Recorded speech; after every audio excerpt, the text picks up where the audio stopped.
चलिए आज हम बात करेंगे एक एनजीओ के बारे में कि किस प्रकार से आप इंडिया के अंदर कोई भी एनजीओ रन कर सकते हैं। एनजीओ रन करने के लिए आपको उसका लीगल स्ट्रक्चर पहले डिफाइन करना होगा।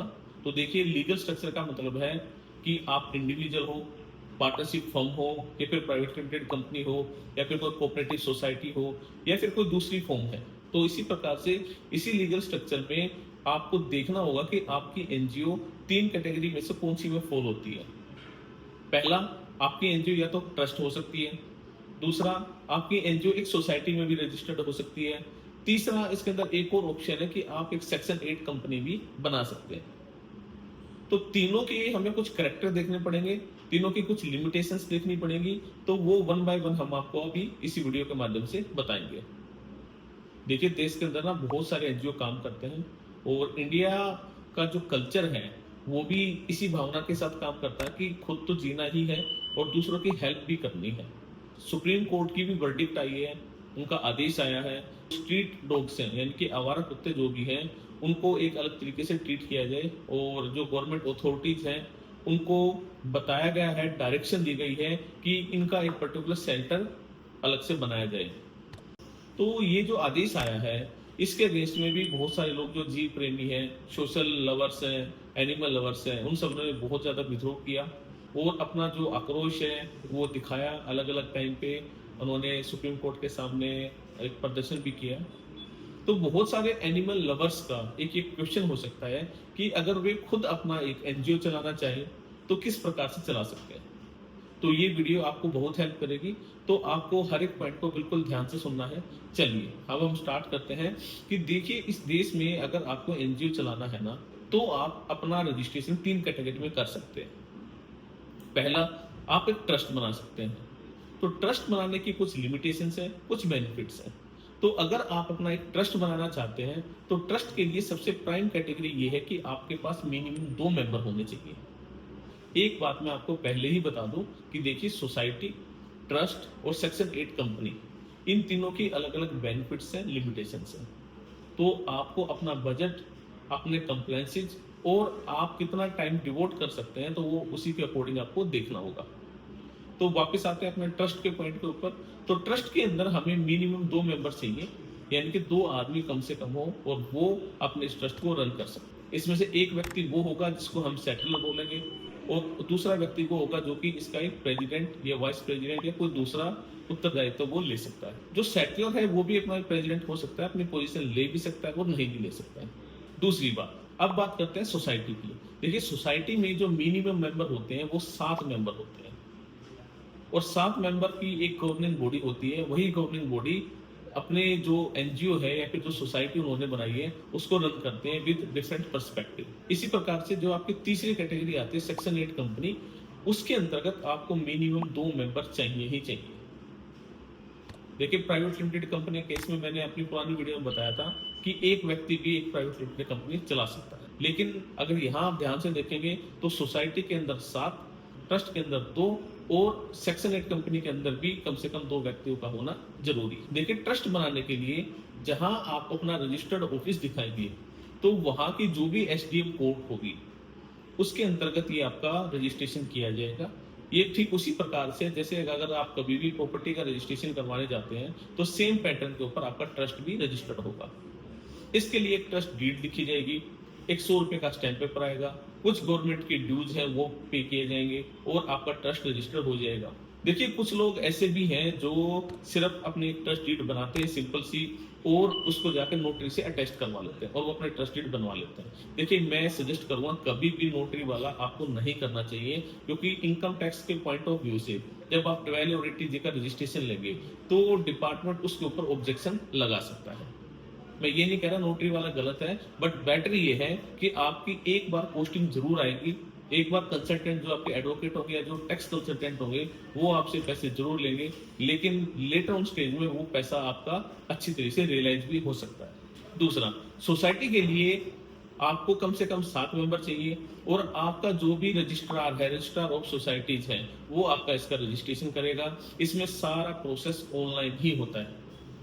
पहले एक नेम की अप्रूवल ली जाती है। नेम की अप्रूवल लेने के बाद बाकी जो भी काम है, यानी कि उसका एमओए बनाना, ऑब्जेक्ट क्लोज डिफाइन करना और अन्य जो भी कार्य जैसे कि पद या फिर सबका डेजिग्नेशन डिफाइन करना, वो सारा उसके अंदर लिखा जाता है। सेक्शन 8 जो कंपनी बनती है उसका प्रोसेस भी लगभग सेम है जैसा कि एक प्राइवेट लिमिटेड कंपनी बनती है। सबसे पहले आप अपने सेक्शन 8 कंपनी के नाम को रजिस्टर करवाते हैं रन में, यानी कि रिजर्व यूनिक नेम।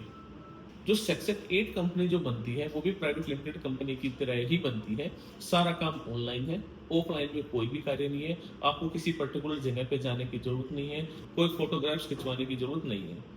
जबकि ट्रस्ट में मैंने बताया था कि सारा काम ऑफलाइन होता है, कोई भी काम आपका ऑनलाइन नहीं होता, एक्सेप्ट कि जो आपको स्टैम्प पेपर लेना होता है वो सारा आपका ऑनलाइन होता है। तो ये मैंने आपको प्रोसेस बताया कि किस प्रकार से आपका एक ट्रस्ट, सोसाइटी और एक सेक्शन 8 कंपनी को आप रजिस्टर करवा सकते हैं। देखिए, जैसे ही आपका ट्रस्ट, सोसाइटी या सेक्शन 8 कंपनी बनती है तो उसके बाद आप अपना पैन कार्ड अप्लाई कर सकते हैं। ट्रस्ट के अंदर आपकी ट्रस्ट डीड आपको मिलेगी जिसके ऊपर तहसीलदार के साइन होंगे और बाकी जो भी ट्रस्टी हैं उन सबके साइन होते हैं और ट्रस्ट डीड की एक कॉपी आपको मिल जाती है। ये ध्यान रखना होगा, ट्रस्ट डीड के अंदर कोई स्पेशल रजिस्ट्रेशन नंबर नहीं होता, बल्कि वहां पे सिर्फ एक डायरी नंबर होता है। ये मैं आपको इसलिए बता रहा हूं क्योंकि बैंक में जब आप कभी भी जाएंगे तो बैंक वाले आपसे पूछते हैं कि ट्रस्ट का एक रजिस्ट्रेशन नंबर दे दो, जबकि ऐसा कोई रजिस्ट्रेशन नंबर नहीं होता क्योंकि ट्रस्ट बनाते टाइम सारा ही काम आपका ऑफलाइन मोड में होता है। अब बात करते हैं सोसाइटी की। ऐसे ही आपकी सोसाइटी बन जाएगी, रजिस्टर्ड हो जाएगी और सोसाइटी के जो भी डॉक्यूमेंट्स है एक पर्टिकुलर सोसाइटी के अंदर आपका रजिस्ट्रेशन नंबर बकायदा मिलता है। अगर मैं बात करूं हरियाणा की, तो हरियाणा सोसाइटी एक्ट 2012 के तहत आपको एक रजिस्ट्रेशन सर्टिफिकेट मिलेगा, यानी कि रजिस्ट्रार ऑफ द सोसाइटी उसको बकायदा साइन करके देगा और यही डॉक्यूमेंट लगाकर आप अपना पैन कार्ड अप्लाई कर सकते हैं। लेकिन सेक्शन 8 कंपनी जब भी बनती है उस केस में आपको पैन कार्ड बाय डिफॉल्ट ही मिल जाता है। मैंने आपको बताया था कि सेक्शन 8 का काम भी उसी प्रकार से है जिस प्रकार से प्राइवेट लिमिटेड कंपनी का काम होता है, तो इसमें अलग से आपको पैन कार्ड अप्लाई करने की जरूरत नहीं होती। इसी प्रकार से ट्रस्ट और सोसाइटी अपना TAN 10 नंबर भी अप्लाई कर सकते। सेक्शन 8 कंपनी के केस में 10 नंबर की रिक्वायरमेंट नहीं है क्योंकि वो बाय डिफॉल्ट आपको मिलती है। तीसरी बात, अब बात करते हैं इसकी कॉस्टिंग की। देखिए, जो ट्रस्ट है वो आपका वो डिपेंड करता है अलग अलग कंसल्टेंट के ऊपर। नॉर्मली जो इसकी जो कॉस्ट होती है वो 10 से 12 हजार रुपए के आसपास आती है, जिसके अंदर कुछ गवर्नमेंट की फीस भी होती है। जो आपका एडवोकेट होता है, वो टैक्स कंसल्टेंट है, वो अपनी फीस प्रोफेशनल फीस इसमें लेता है। सोसाइटी की जो कॉस्ट होती है वो लगभग 15 से 18 हजार रुपए के आसपास आती है। इसमें गवर्नमेंट की फीस स्टेट वाइज डिपेंड करती है कि किस प्रकार से वो होती है, क्योंकि ये जो पावर है वो स्टेट के पास है। सेक्शन 8 कंपनी जो है वो उसका कोई फिक्स पैरामीटर नहीं है। नॉर्मली इसकी जो रेंज रहती है वो 15 से 20 हजार रुपए के आसपास रहती है, यानी कि कोई भी टैक्स कंसल्टेंट या फिर आपका कोई एडवोकेट इसके जो चार्जेस लेगा प्रोफेशनल फीस के, वो लगभग 15 से 20 हजार रुपए तक लेता है। अगली बात करते हैं इसमें ऑडिट की।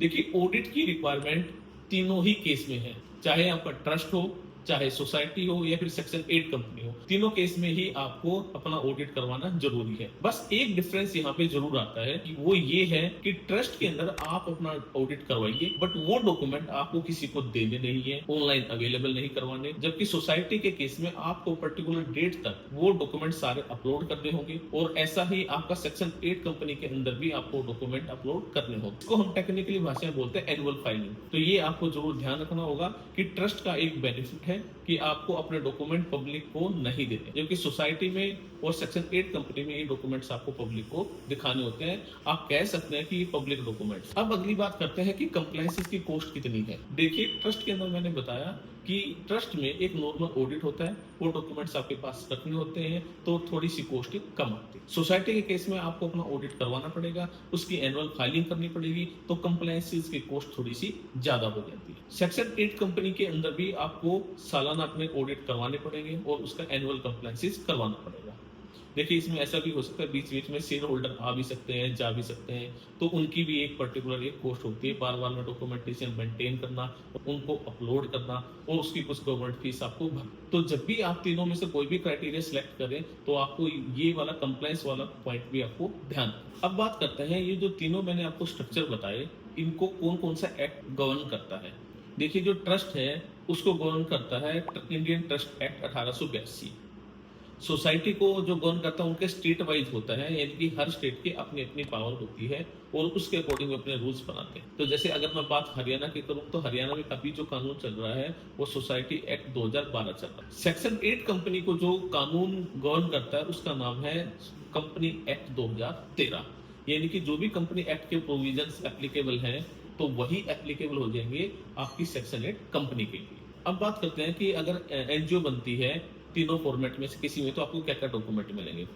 देखिए, अगर आपका ट्रस्ट बनता है तो उस केस में आपको मिलेगा एक ट्रस्ट डीड। सेक्शन 8 कंपनी अगर आपकी बनती है तो उस केस में मिलेगा आपको सर्टिफिकेट ऑफ इनकॉर्पोरेशन और साथ साथ में आपको एओए और एमओए। और सोसाइटी जब भी बनती है तब आपको मिलेगा memorandum of society and rules और रेगुलेशन और बायलॉज। तो वो उसमें लिखे होते हैं, सोसाइटी के डॉक्यूमेंट में ही वो डिफाइन होते हैं। अब बात करते हैं अगर आपको डिसोल्यूशन करना हो, यानी कि आपने एक एनजीओ तो बनाया और उसको अगर खत्म करना हो, आपने किसी पर्टिकुलर ऑब्जेक्ट के लिए बनाया हो या फिर आगे आप काम नहीं कर पा रहे हो तो उसको बंद करना है, तो उसके लिए क्या करना पड़ेगा। देखिए, जो पब्लिक चैरिटेबल ट्रस्ट होते हैं उनको छोड़ के, यानी कि जो प्राइवेट ट्रस्ट है, तो वो अपनी मन मर्जी से इसको बंद कर सकते। लेकिन सोसाइटी के केस में आपको एक रेजोल्यूशन पास करना होगा और कम से कम 3/5 की मेजोरिटी के साथ आप उस सोसाइटी को बंद कर सकते। सेक्शन 8 में क्या होगा, वाइंडिंग अप के प्रोसेस चलेंगे, यानी कि सारी एसेट्स और लायबिलिटीज को आपको डिसॉल्व करना पड़ेगा और उसके बाद आप अपनी सेक्शन 8 कंपनी को भी बंद कर सकते हैं, वाइंड अप कर सकते हैं। देखिए, इसमें एक सबसे इंपॉर्टेंट बात ये जरूर ध्यान रखनी है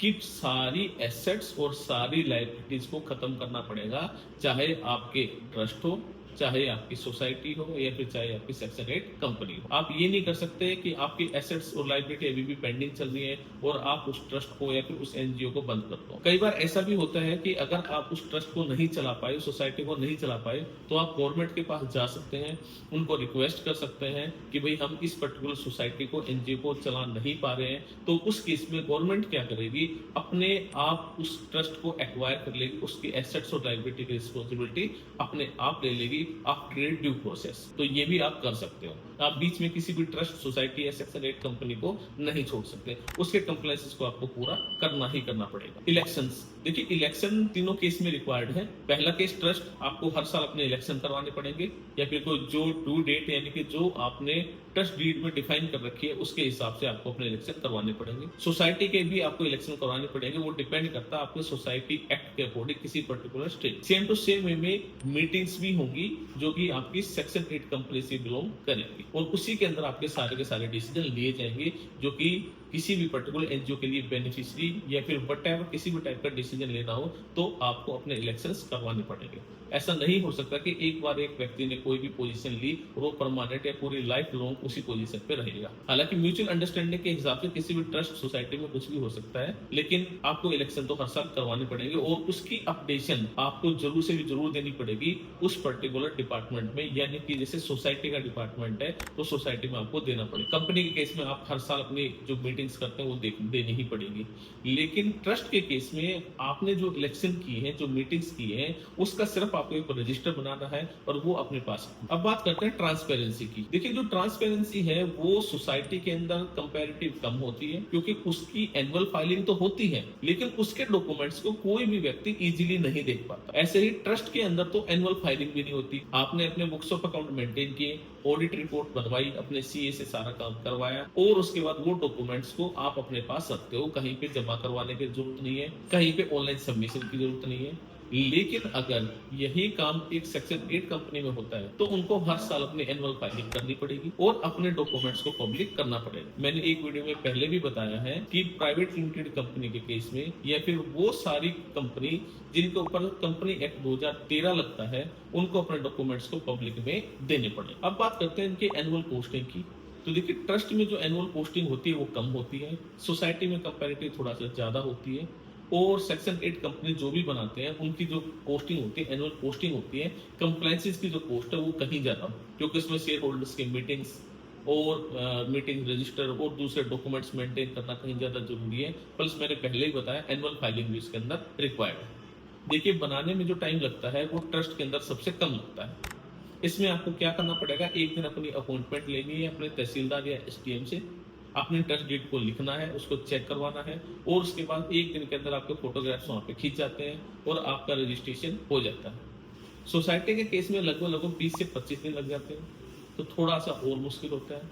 और सेक्शन 8 कंपनी के केस में ये मॉडरेट रहता है, ये डिपेंड करता है आपकी अप्रूवल्स के ऊपर। अप्रूवल मतलब जैसे सबसे पहले आपको नेम की अप्रूवल लेनी होती है, उसके बाद फिर आपको रेस्ट ऑफ द डॉक्यूमेंट देने पड़ते हैं। तो अगर मैं बात करूँ टाइम पीरियड की, तो ट्रस्ट में सबसे कम टाइम, उसके बाद सेक्शन 8 कंपनी में टाइम लगता है, और सबसे ज्यादा जो टाइम लगता है वो लगता है सोसाइटी के अंदर। अब बात करते हैं कि क्या, देखिए तीनों का लीगल स्ट्रक्चर तो मान लिया, तो अब देखते हैं कि एक क्वेश्चन ये आता है लोगों के माइंड में कि सर इनका लीगल स्ट्रक्चर तो हमने सबने समझ लिया, बट क्या इनकी काम करने के तरीके पे कोई वैलिडिटी के ऊपर कोई डिफरेंस आएगा? बिल्कुल नहीं आएगा। तीनों का लीगल पावर बिल्कुल सेम है, हर तरीके से ऑथोराइज्ड है। ये डोनेशन लेने के लिए, डोनेशन देने के लिए, किसी भी प्रकार का कार्य करने के लिए, तो तीनों के अंदर सेम अथॉरिटी है, सेम रिस्पॉन्सिबिलिटी।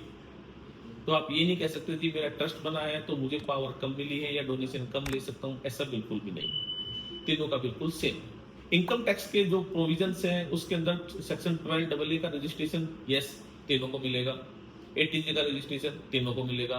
किसी भी प्रकार का कोई डिफरेंशिएशन है बिल्कुल भी नहीं है, बिल्कुल आराम से आप जा सकते हैं और अपना रजिस्ट्रेशन ले सकते हैं। 12A और 18J का रजिस्ट्रेशन आपको स्टार्टिंग में प्रोविजनल बेसिस पे मिलता है। इसके लिए मैं आपको एक सेपरेट वीडियो बनाऊंगा कि किस प्रकार से 12A और 18J का रजिस्ट्रेशन किस चीज को बेनिफिट देता है, लेना चाहिए या नहीं लेना चाहिए, वो आपको अलग से मिल जाएगा। अब सबसे इंपॉर्टेंट बात करते हैं, तो क्या आउट ऑफ इंडिया से, तो आपको कभी भी डोनेशन लेना हो आउट ऑफ इंडिया से या फिर FCRA में रजिस्ट्रेशन करवाना हो, तो आपको प्रेफरेंस मिलेगी हमेशा सेक्शन 8 कंपनी के अंदर। ट्रस्ट में और सोसाइटी में थोड़ी सी क्रेडिबिलिटी का इश्यू रहता है। तो आपको ये जरूर ध्यान रखना है कि अगर आप NGO चलाने की सोच रहे हैं, तो और साथ साथ में आप आउट ऑफ इंडिया से भी अपना कोई भी डोनेशन लेना चाहते हैं, तो आपको पहले सेक्शन 8 कंपनी की तरफ जाना चाहिए। तो उसके रिगार्डिंग एक सेपरेट वीडियो आपको मिलेगी कि किस प्रकार से आप बाहर से आउट ऑफ इंडिया से भी डोनेशन ले सकते हैं। तो ये थी एक वीडियो जिसमें आपको पता लगा कि किस प्रकार से आप NGO रन कर सकते हैं, क्या क्या लीगल स्ट्रक्चर होते हैं, कौन कौन सी पोस्ट होती है, क्या कम्प्लेक्सेस इसमें लगते हैं, और किस किस प्रकार से आपसे धन या डोनेशन आप ले सकते हैं। लीगल वैलिडिटी के बारे में भी बताया, लॉफुल एक्टिविटी कौन कौन सी कर सकते हैं इनके बारे में बताया, और कहाँ कहाँ कम्प्लेक्सेस की पोस्ट है वो भी आपको बताया। ठीक है, इसके अलावा और अगर आपका कोई भी डाउट हो इस विषय में, तो आप हमें कमेंट सेक्शन में जरूर बताएं, उसके बारे में हम आपको पूरा का पूरा सॉल्यूशन देंगे। अगर आपको कोई दूसरा डाउट है इस वीडियो के रिगार्डिंग, तो आप हमें रीच कर सकते हैं हमारी मेल ID के ऊपर। Thank you. Please like, share और सब्सक्राइब कीजिए, ताकि इस देश में NGO के प्रति जो अभी तक एक डार्कनेस है वो सारी दूर हो और लोग ज्यादा से ज्यादा NGO खोल सकें और सोसाइटी के लिए काम कर सकें। चलिए, थैंक यू, बाय।